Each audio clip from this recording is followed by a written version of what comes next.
আসসালামু আলাইকুম। Medicity target 10 GK সিরিজের আরও একটা ভিডিওতে সকলকে স্বাগত জানাচ্ছি। তো এই ভিডিওতে আলোচনা করব মুক্তিযুদ্ধকালীন বিশ্ব জনমত নিয়ে।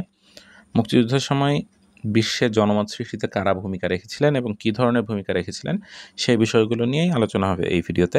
এবং এই টপিকটা কিন্তু মেডিকেল অ্যাডমিশন টেস্টের জন্য মোটামুটি খুবই গুরুত্বপূর্ণ এবং এই টপিকটা থেকে খুবই ছোট্ট একটা জায়গা, কিন্তু এই জায়গা থেকে বিগত বছরগুলোতে দেখা গেছে যে বেশ ভালো পরিমাণে প্রশ্ন আসছে।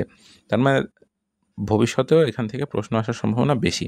তো প্রথমে আমরা শুরু করি যে সর্বপ্রথম পাকিস্তানি হানাদার বাহিনীর বর্বরতার খবর বহির্বিশ্বে প্রকাশ করেন কে?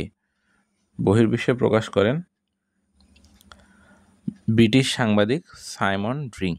ব্রিটিশ সাংবাদিক সাইমন ড্রিং তিনি হচ্ছে সর্বপ্রথম পাকিস্তানি হানাদার বাহিনীর যে বর্বরতার খবর সেটা বহির্বিশ্বে প্রকাশ করেন এবং তিনি সর্বপ্রথম মুক্তিযুদ্ধের সংবাদ সংগ্রহ করে ডেইলি টেলিগ্রাফ পত্রিকায় প্রতিবেদন তৈরি করেন।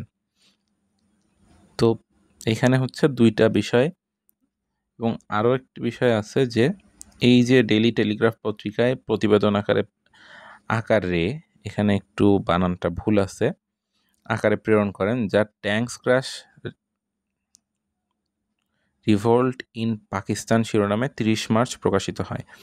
এখানেও একটু ভুল আছে, এখানে হচ্ছে ট্যাঙ্কস ক্র্যাশ রিভোল্ট, ঠিক আছে, রিভোল্ট না রিভোল্ট। তো এই হচ্ছে এখান থেকে যে তথ্যগুলো লাগবে, এক হচ্ছে ব্রিটিশ বিজ্ঞানী সাইমন ড্রিং, তার নামটা লাগবে, কোন পত্রিকা, ডেইলি টেলিগ্রাফ পত্রিকা, এবং প্রতিবেদনের নাম কি ছিল, tanks crash revolt in Pakistan. Tanks crash revolt in Pakistan শিরোনামে 30 মার্চ প্রকাশিত হয়।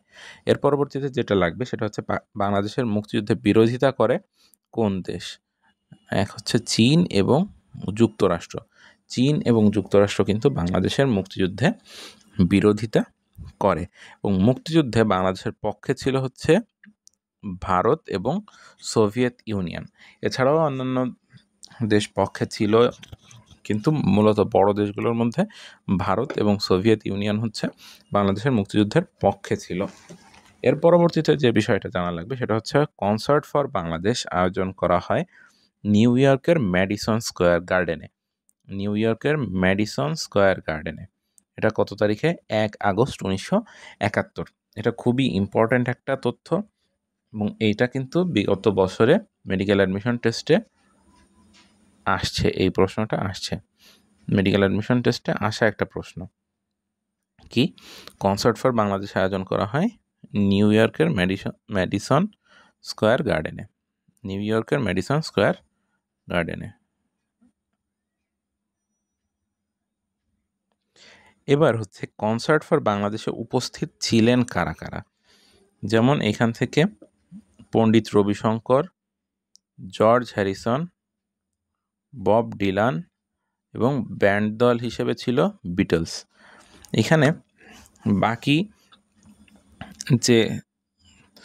কিন্তু 3 জনের নাম আছে এখানে, যে Pandit Ravishankar, George Harrison, Bob Dylan, এবং এইখানে ব্যান্ড দল হিসেবে পারফর্ম করছিল একটা ব্যান্ড দল, সেটার নাম কি ছিল? বিটলস।